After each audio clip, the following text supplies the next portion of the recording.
We're going to start with same-sex marriage. And once again, it's an issue in this campaign, but it's not on a state-by-state basis. This on the national level. On the eve of a very crucial vote on the issue in North Carolina today, we heard Amendment 1, as we said, on the ballot there in North Carolina. It's a measure that would constitutionally define marriage as a union between a man and a woman alone. We're in first position with the latest on that. I've read the Bible through 3 or 4 times, and I just think that's the thing to do. It's a matter of civil rights. We've been waiting on this for too long. Vote against Amendment 1. I voted for it. That's the scene in North Carolina as voters heading to the polls today to vote on that controversial amendment. But this is not a North Carolina issue alone. This became a national issue over the weekend with this unexpected comment from Vice President Joe Biden.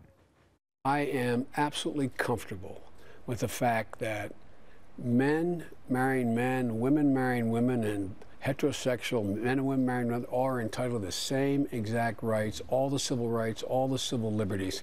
And quite frankly, I don't see much of a distinction beyond that. Now, if that wasn't enough, this shocker came from another top administration official just yesterday. Do you believe that same-sex men and women should be able to get legally married in the United States? Oh, come on. You're going to start there? Yes, I do. Okay, so have you ever said that publicly before? I don't know if I've ever been asked publicly. All right, so there are another administration official saying on these pronouncements, they put the pressure on the president here to clarify his position, a position he has previously said was, quote, evolving, whatever that means. I want to bring in the panel on this. You got Dominic Carter, of course, our political journalist and author, T.J. McCormack, conservative radio talk show host, and our senior political correspondent, Andrew Whitman. And you at home, you're also part of our panel tonight. So this is what we're going to do. Right now, the toll-free phone lines, they're open. You see the number there at the bottom of your screen. What do you think here? Our question is, should Obama say I do to same-sex marriage, or should he stick with the old evolving position? 38766-2428 is a toll-free number. We'll also be getting your comments on Twitter and Facebook as well. All right, let's start. And Dominic, I'll start with you. He kind of had it both ways, did the president here. And whatever evolving means, somebody will have to explain this to me. You got now the vice president, and I don't think that was a scripted comment here. I think, as Joe Biden is known to do, he goes off script. And then you got Arne Duncan, the education secretary, answering a question that kind of wasn't part of the, I guess, original talking points of that. What's the president going to do here? What should he do? The president is going to continue to do exactly what he's done consistently. That is, at least until this election is over. And the president's position, so that we're very clear, is that he supports equal rights, but not the marriage, gay marriage issue. He supports civil unions, I think. Civil unions, okay, but not actual marriage.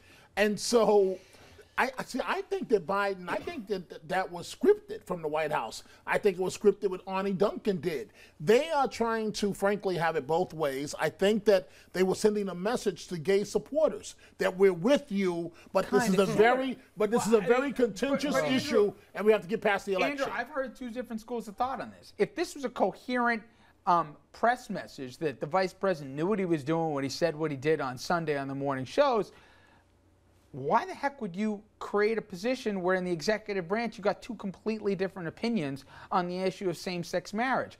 First off, I think Joe Biden did what Joe Biden likes to do, which is let mouth go and then let head follow. I disagree with you, Rich, and I agree 100% with what Dominic was saying. I think this was scripted. I think this was a head nod to the gay and lesbian community out there saying we're with you and there may be good things to come. But our boss isn't? There may be good things to come in the second term. There is no political upside. There is zero political upside. There is no political upside to having the president of the United States go out on a limb and say I support gay marriage. Anybody who would be inclined to make a vote based on a gay marriage decision is going to vote for Obama anyway. I'm not disagreeing with you, but why would you have both the vice president and the education secretary take a different position than the president here and force him to answer the question? How many nights have we sat here and said there's just not a lot of enthusiasm on the Democratic side? They're holding the base. This is the way to get enthusiasm?